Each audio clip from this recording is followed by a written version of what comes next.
game is to dish it out and not take it. And then when your career is over, take your money. These people don't give a f about these people don't give a f about us. Oh man, you know how I get. They love you and then they hate you. See me, they don't like me because I'm a straight shooter, and I was able to become my own boss. Floyd Mayweather has explained why he believes Gervonta Davis's boxing career is in trouble. He also shared that he had warned Davis about the tough realities of the sport. Mayweather stressed the importance of planning for life after boxing, as a fighter's time in the ring is limited. Box, turn. The name of the game is boxing. The name of the game is not slugging, because when the fight game is over, when boxing is all over, and you hang it up like me, you still want to be able to have your faculties. You still want to be able to have your brain. That's more important than anything. The money. Your health is more important than anything. The name of the game is to hit and not get hit. And I was the best at doing it, and I'm going to continue to teach these young fighters. The name of the game is to... Gervonta Davis has repeatedly found himself in trouble, whether through legal issues or personal conflicts. Throughout his career, he has faced multiple arrests and court cases, often making headlines for incidents outside the ring. Additionally, Davis has had public disagreements with notable figures in boxing, including Floyd Mayweather. His controversies have frequently overshadowed his achievements in the ring, leading many to question his discipline and decision-making. Despite being one of the most talented boxers of his time, his ongoing troubles have raised concerns about his long-term future in the sport. Recently, Tank Davis decided to upload this on his Instagram. Not sure what's wrong with Tank Davis. I don't know what legal issues he's having because he has a hearing close. I'm not sure when the date is, but him and Floyd Mayweather have always had this weird relationship where sometimes Tank doesn't seem to be in good terms, and then sometimes they are in good terms. The energy is off. Let me know what you guys think that post means, what he's going through. I hope he's doing good, because we want him to fight, and we want him to fight really good opposition. So let me know what you guys think. What's going on with Tank? One of the most talked about moments in Davis's career was his decision to leave Floyd Mayweather's promotional company.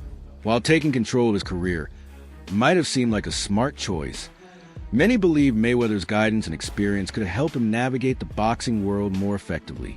As a legend in the sport, Mayweather not only understood boxing, but had also mastered the business side, building a successful empire.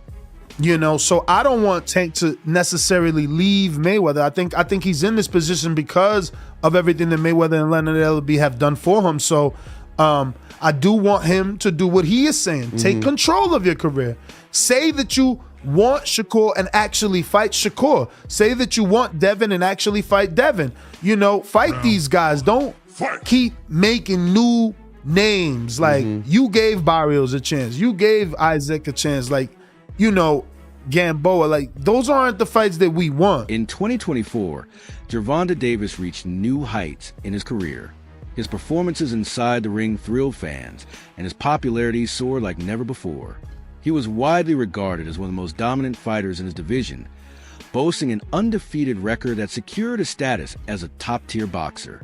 His pay-per-view sales were impressive, and his star... As of 2024, the brand of Tank Davis is one of the most commercially and financially successful ones in all of boxing, standing shoulder to shoulder with Saul Canelo Alvarez. It's so successful, in fact, that a lot of people say that Tank's popularity outranks his actual achievements, pointing to several different instances where it seemed like Tank was avoiding the best competition in his weight class and getting preferential treatment based on who he is and who he's associated with. Despite his success, Davis has faced criticism from certain boxing analysts and fans.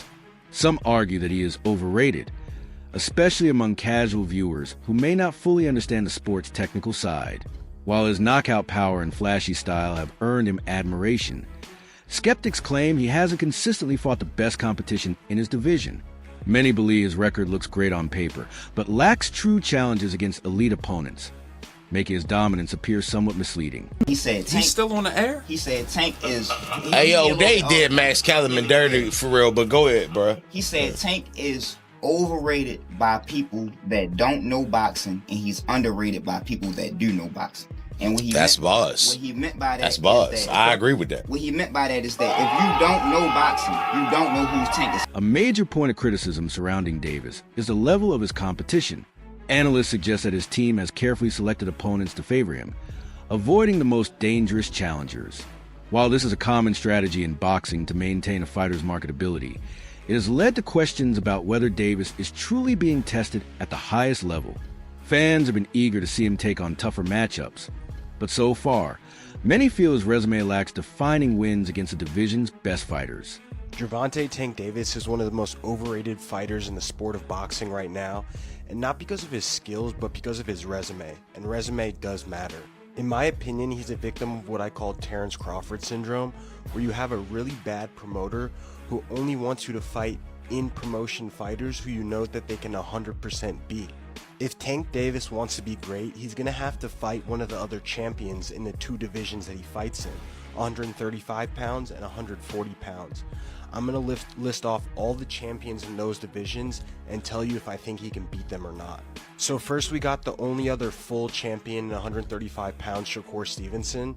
If they fought, I think Tank has a good chance of maybe knocking him out in the later rounds.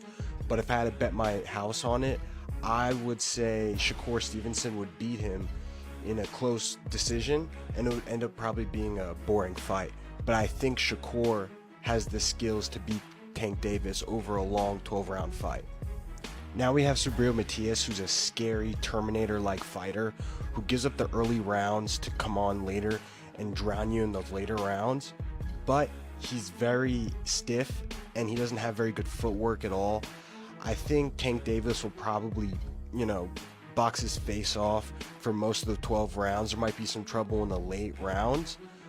But if Tank can stay out of trouble, I think this is one of the few champions that he would beat, but I don't think he would fight him. During his fight against Lamont Roach, Davis faced heavy criticism for failing to secure a knockout. Roach moved up in weight to challenge Davis, and many expected Davis to dominate. However, the fact that Roach was able to go the distance and keep the fight competitive raised doubts about Davis's performance. Critics argued that a truly elite fighter should have been able to stop a smaller opponent, and this bout exposed some weaknesses in Davis's abilities. For me, Tank Davis fighting a minus 1600 as your main event odds is crazy to me, dude. That's crazy. That underdog lived up to the hype. He ended up, overperforming. Lamont Roach, credit to him, all this other stuff. And it took some politics to keep Davis as champion. You ever see guys getting the referee their own fight? Dude, anybody else takes that knee, you're getting counted, bro. The referee, actually, his instinct, if you watch that, the referee's instinct was to count. If you notice, Steve Willis started counting, and then he looked at the timekeeper outside the ring, wasn't counting, and he stopped counting. So you get to call your own timeout. Earlier in the fight, if you saw that shoulder barge that Tank did to Roach in the clinch, he didn't get a warning, but Roach's reaction got the warning. This is the politics we're dealing with. You keep doing this, you're looking at short-term money and long-term destruction of a sport. Another top lightweight fighter, shared his thoughts on Davis's controversial ninth-round moment against Lamont Roach. Garcia claimed that when Davis took a knee, it should have been ruled a knockdown according to boxing rules. His comments added fuel to the debate over the fight's officiating and whether Davis received a favorable call. This incident further intensified calls for a rematch, as many felt the result was influenced by questionable officiating. The knockdown with Tank. That was a knockdown, without a doubt. You can't spin it no other way. It's too clear. And I think the commission needs to do something about it because it can give me an incentive, anytime I'm not feeling good in a fight, take a knee. Well, they said and that's not a shot at Tank. I respect Tank and I like Tank a lot, but you can't do that shit. They reversed the result of your fight. Yeah. Should they reverse the result of that fight as well? Just depends. Like if that changes the whole fight, if that gives Roach a victory, give him the victory. That's how you keep the integrity of the sport, right? That's why they suspended me, right, to keep the integrity of the sport. So I feel like if you're gonna do it to me, you got to do it to everybody. After his fight against Roach, many fans started questioning whether Davis is truly as skilled as his reputation suggests.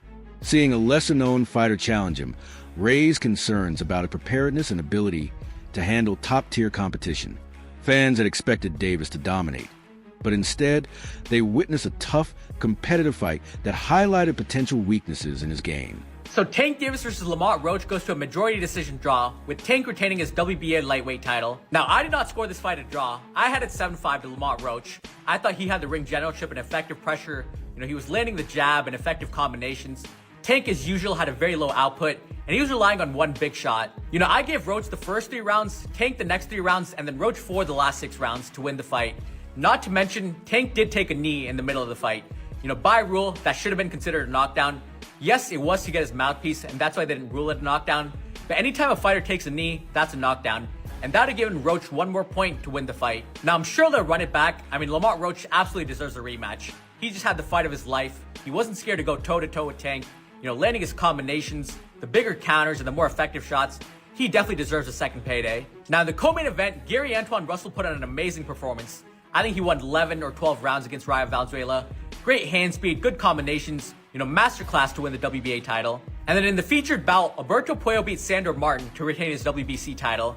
He landed the cleaner left hands, definitely won the last 2 to 3 rounds to edge the fight. But overall, good card. I do think Roach won the fight though. During his fight against Roach, Davis was caught on camera yelling at his coach, Calvin Ford, in the corner. As Ford tried to wipe the sweat from Davis's face and give him instructions, Davis cut him off, saying, "You gotta stop and listen to me." This moment raised concerns about Davis's mindset and whether he can follow guidance from his team.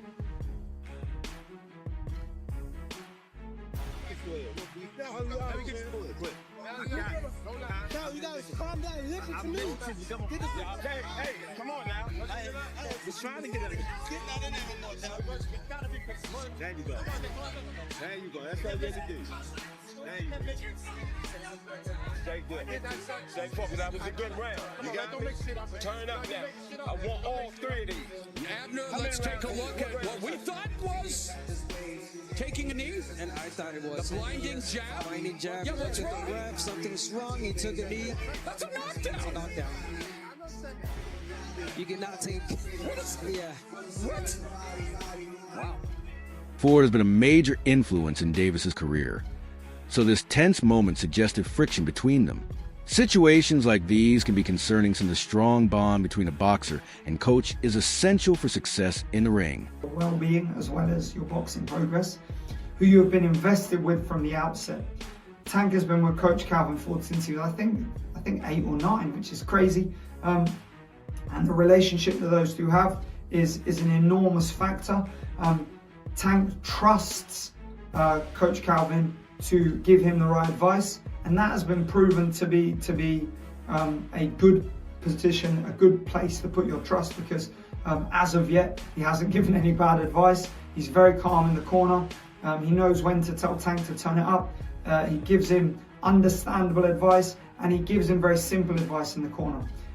At the gym, he obviously works him hard. He gets the best out of him, and I think that's the kind of thing that you can't oversell the value of that.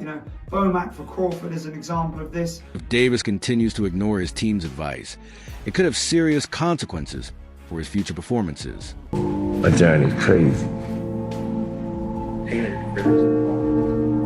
That's why I said this. Yo, you can't write this, man.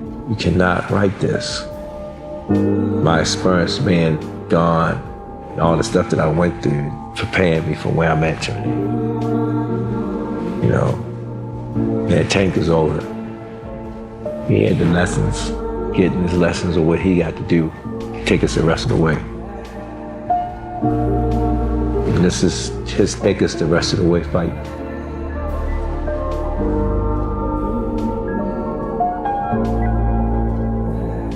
The weight of fame and being in the public eye constantly has taken a toll on Gervonta Davis. In recent months, he's been more vocal and aggressive, showing signs of frustration.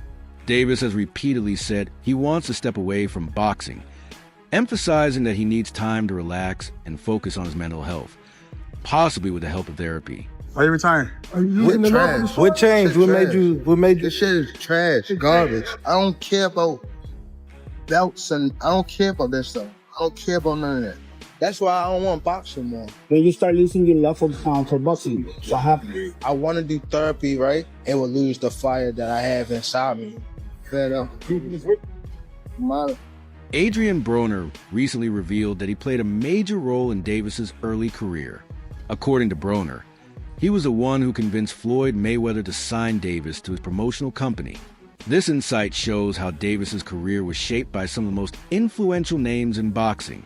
Although he has since left Mayweather Promotions, the experience of training alongside elite fighters helped Davis rise to the top. I'm the reason he got signed to Team. That's true story. Explain that. Why? What? How did that happen? Story. I brought him to the gym with an AB shirt on. Ooh, true story. But I didn't have everything right yet. You know, everything wasn't moving yet. You know, I was a little slow on my feet. So I gave him the Floyd. Every time we bring it up, Floyd like, "Thank you, AB. You gave me a good one." And I just want to say thank you to Adrian Broner, because Adrian Broner brought Tank back to me. I met him when he was a kid, but then Adrian Broner, I want to say thank you to Adrian, because Adrian is the one that brought Tank to me.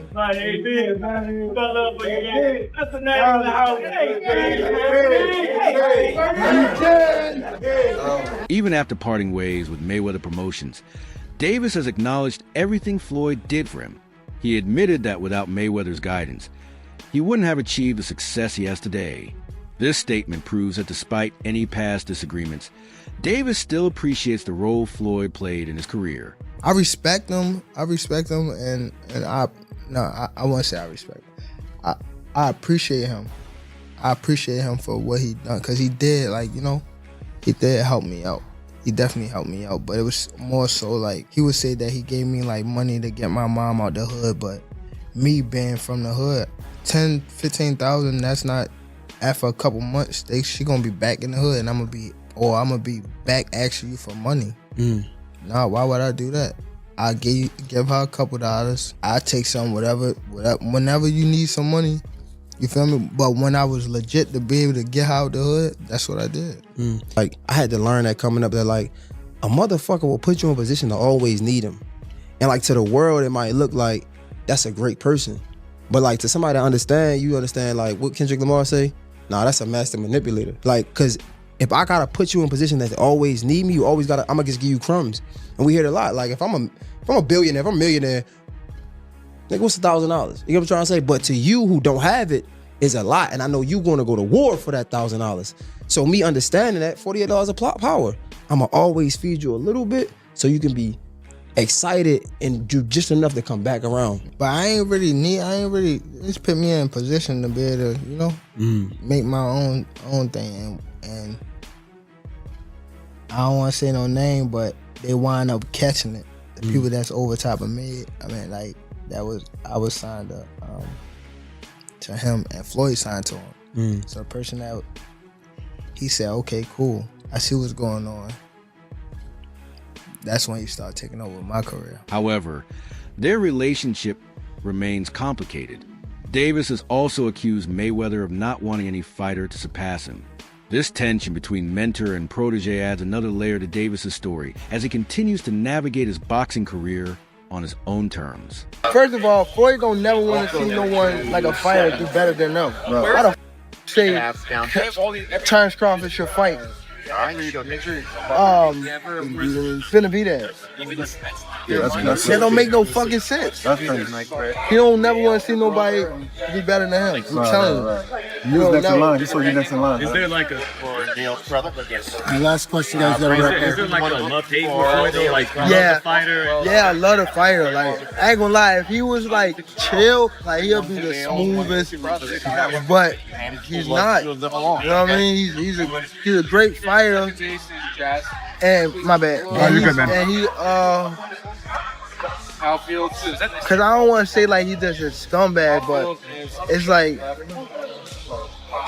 he's a great fighter, and sometimes he can be good, but it's always I'm this. Gervonta Davis has hinted that he doesn't plan to fight for much longer. He has been open about the toll that fame and pressure have taken on him. With his increasing frustrations and ongoing controversies, retirement might come sooner than expected. If Davis steps away from the sport early, it will leave many wondering how far he could have truly gone. After his fight against Roach, Davis received heavy criticism from his own fans for what they saw as a disappointing performance. In response, Davis simply said, "It's what it is. They love you, then they hate you." This comment shows that he understands how quickly public opinion can shift.